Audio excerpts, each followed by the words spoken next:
চারটে চতুষ্কোণে। এবার বিষয় হচ্ছে আজকে চারটে চতুষ্কোণে কি নিয়ে আলোচনা করব সেটা একটুখানি দেখে নিচ্ছিলাম, বুঝে নেওয়ার চেষ্টা করছিলাম। গত কয়েকদিন ধরে অন্তত বাংলা বললে বাংলাভাষী বা বাংলাভাষীদের ওপর হেনস্থার ঘটনা ঘটছে ভিন রাজ্যে। বিশেষ করে মমতা বন্দ্যোপাধ্যায় যে অভিযোগ তুলেছেন যে বিজেপি শাসিত রাজ্যগুলিতেই মূলত বাংলা বললে যেখানে হেনস্থার শিকার হতে হচ্ছে। গত কয়েকদিন ধরেই অন্তত এই ছবিটা সামনে আসছে এবং শুধু তাই নয়, এই নিয়ে তিনি প্রতিবাদ করেছেন 21-এর মঞ্চে বা 21শে জুলাইয়ের আগে এ নিয়ে তাকে প্রতিবাদ সভা করতেও দেখা গিয়েছে এবং 21-এর মঞ্চেও জোরালো হয়েছে তার একাধিক বক্তব্য। তার অভিযোগ তিনি বারবার প্রতিবাদ করবেন, বাংলা ভাষায় কথা বললেই বাংলাদেশি তকমা সেটে দেওয়ার মতো। শুধু তা নয়, বাঙালি হেনস্থার ঘটনার প্রতিবাদে এখন রাজনীতির মঞ্চ অনেকটা উত্তপ্ত। এবার গোটা ঘটনায় তৃণমূলের তরফে এবার দেওয়া হলো চিঠি, বঙ্গভবনে চিঠি দেওয়া হলো এবং সেখানে বেশ কিছু গুরুত্বপূর্ণ বিষয় যেখানে উত্থাপিত করা হয়েছে। কি বলা হচ্ছে আপনাদের শোনাবো। বাংলা ভাষীদের হেনস্থা, শুধু তাই নয়, দিল্লি ভাষী বা দিল্লি পুলিশের বাংলাকে বাংলাদেশি তকমা যে অভিযোগটা করা হয়েছে, এই সেই চিঠি গেল বঙ্গভবনে।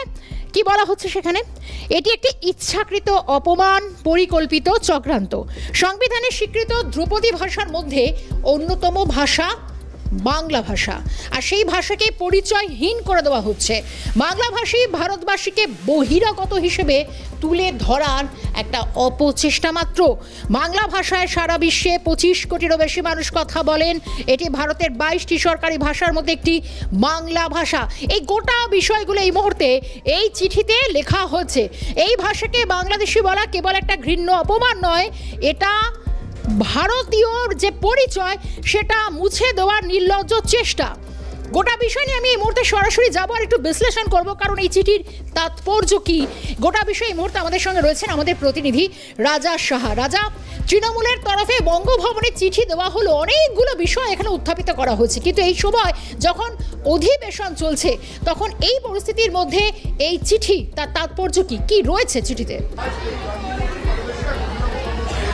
প্রাণ থাকতে হারবো না বাংলা মাটির 1 ইঞ্চি। দেখো, মুখ্য বিষয় হলো যে বাংলা ভাষা, বাংলায় অধিক মানুষ তারা কিন্তু কথা বলেন, কিন্তু বাংলাদেশি ভাষা, এই ভাষাটা কি ভাষা? তৃণমূলের তরফ থেকে কিন্তু এই প্রশ্নটা কিন্তু বারংবার করা হয়েছে। তার কারণ কি? তার কারণ আজকে যে চিঠি একেবারে সরাসরি বঙ্গভবনে পৌঁছেছে সেখানে স্পষ্ট করে লেখা রয়েছে যে সাসপেক্টেড বাংলাদেশি, অর্থাৎ সন্দেহজনক বাংলাদেশি হিসেবে যাদেরকে আটক করা হয়েছে, তাদের যে নথি পাওয়া গিয়েছে বাংলাদেশি নথি, সেই নথিগুলি কি ভাষায় লেখা রয়েছে? বাংলাদেশি ভাষায় লেখা রয়েছে। সেই বাংলাদেশি ভাষা ট্রান্সলেট করবার জন্য একেবারে বঙ্গভবনে লোক চেয়ে পাঠানো হলো দিল্লি পুলিশের তরফ থেকে। বাংলা ভাষায় লেখা রয়েছে, বাংলা ভাষা, পশ্চিমবঙ্গে বাংলা ভাষায় কথা বলা হয়, কিন্তু বাংলাদেশি ভাষা পশ্চিমবঙ্গে যারা কথা বলেন সেই ভাষাটা বাংলাদেশি ভাষা, এই ভাষার শব্দ কেউ কখনো শোনেনি, যেটা তৃণমূল কংগ্রেসের তরফ থেকে তীব্র প্রতিবাদ করা হয়েছে। আমরা এই মুহূর্তে রয়েছি একেবারে গান্ধী মূর্তি পাদদেশে, ভাষা আন্দোলন করা হচ্ছে, ধর্ণা করা হচ্ছে। আমরা দেখতে পাচ্ছি যে এই মুহূর্তে এখানে ভাষা আন্দোলন করছেন তৃণমূল মহিলা কংগ্রেসের তরফ থেকে। ফলতিক তার সেই দিন দাঁড়িয়ে কিন্তু চন্দ্রিমা ভট্টাচার্য একেবারে টোপ দেখেছেন। তোমার কাছে আবারও ফিরছি, কারণ যে ধর্ণা অবস্থান চলছে আমি অবশ্যই সেদিকে নজর রাখছি, কিন্তু আপাতভাবে বিজেপি শাসিত রাজ্যগুলিতে যেভাবে বাংলা ভাষাতে হেনস্থার মুখে পড়তে হচ্ছে, প্রতিবাদ করছেন, সরব হচ্ছেন রাজ্যের নেত্রী মমতা বন্দ্যোপাধ্যায়, বাংলার মুখ্যমন্ত্রী মমতা বন্দ্যোপাধ্যায়। তৃণমূলের তরফে এবার বঙ্গভবনে একটা বিশাল চিঠি দেওয়া হয়েছে। এগুলো বিষয়ে আমরা প্রতিক্রিয়া পেয়েছি, তার একটি বক্তব্য পেয়েছি তৃণমূলের রাজ্য সহ সভাপতি জয়প্রকাশ মজুমদারে। তিনি আরো একটু বিস্তারিত আমাদের জানিয়েছেন, শুনবো। দিল্লি পুলিশের কাছ থেকে একটা চিঠি গেছে বঙ্গভবনে, পঞ্চায়েত দপ্তরকেই বলা যায় দায়ী এর জন্যে। সেখানে বলছে কয়েকজনকে আমরা পেয়েছি যারা সাসপেক্টেড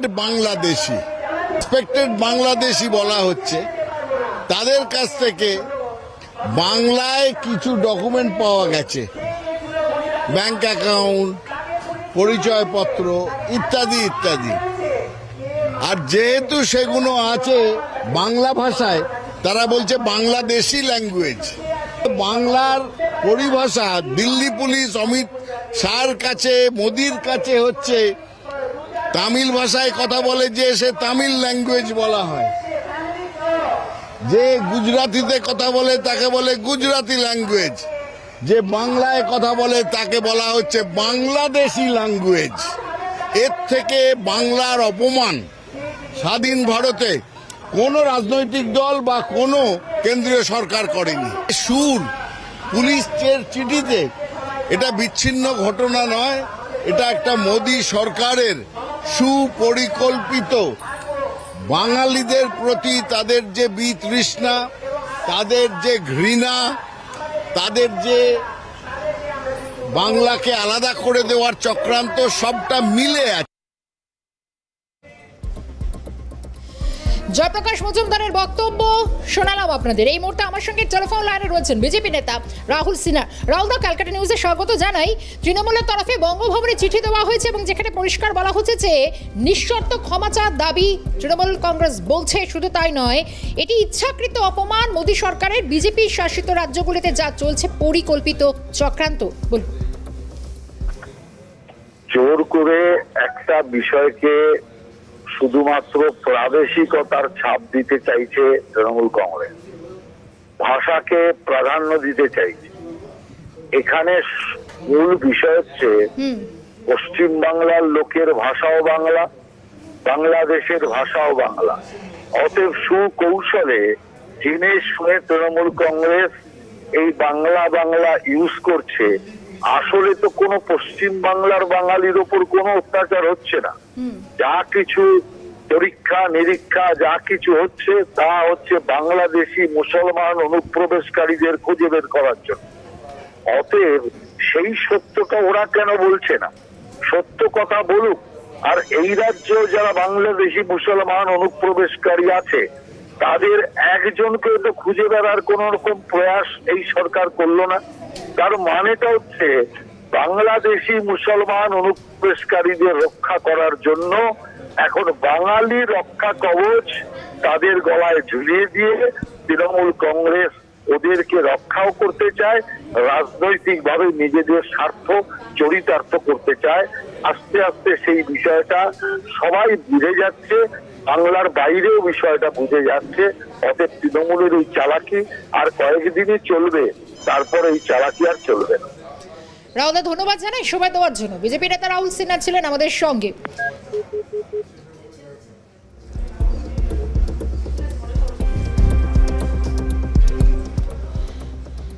তৃণমূলের তরফে বঙ্গভবনে দেওয়া হলো চিঠি। দিল্লি পুলিশের বাংলাকে বাংলাদেশি ভাষার তকমা, দিল্লি পুলিশের নোটিশের বিরুদ্ধে সরব তৃণমূল। এটি একটি ইচ্ছাকৃত অপমান, পরিকল্পিত চক্রান্ত। শুধু তাই না, নিঃশর্ত ক্ষমা চাওয়ার দাবি জানাচ্ছে সর্বভারতীয় তৃণমূল। বঙ্গভবনে দেওয়া হলো চিঠি তৃণমূলের তরফে। পরবর্তীতে আবারও আমরা ফিরবো। এই মুহূর্তে ধন্যবাদ জানাবো প্রতিনিধি রাজা সাহাকে।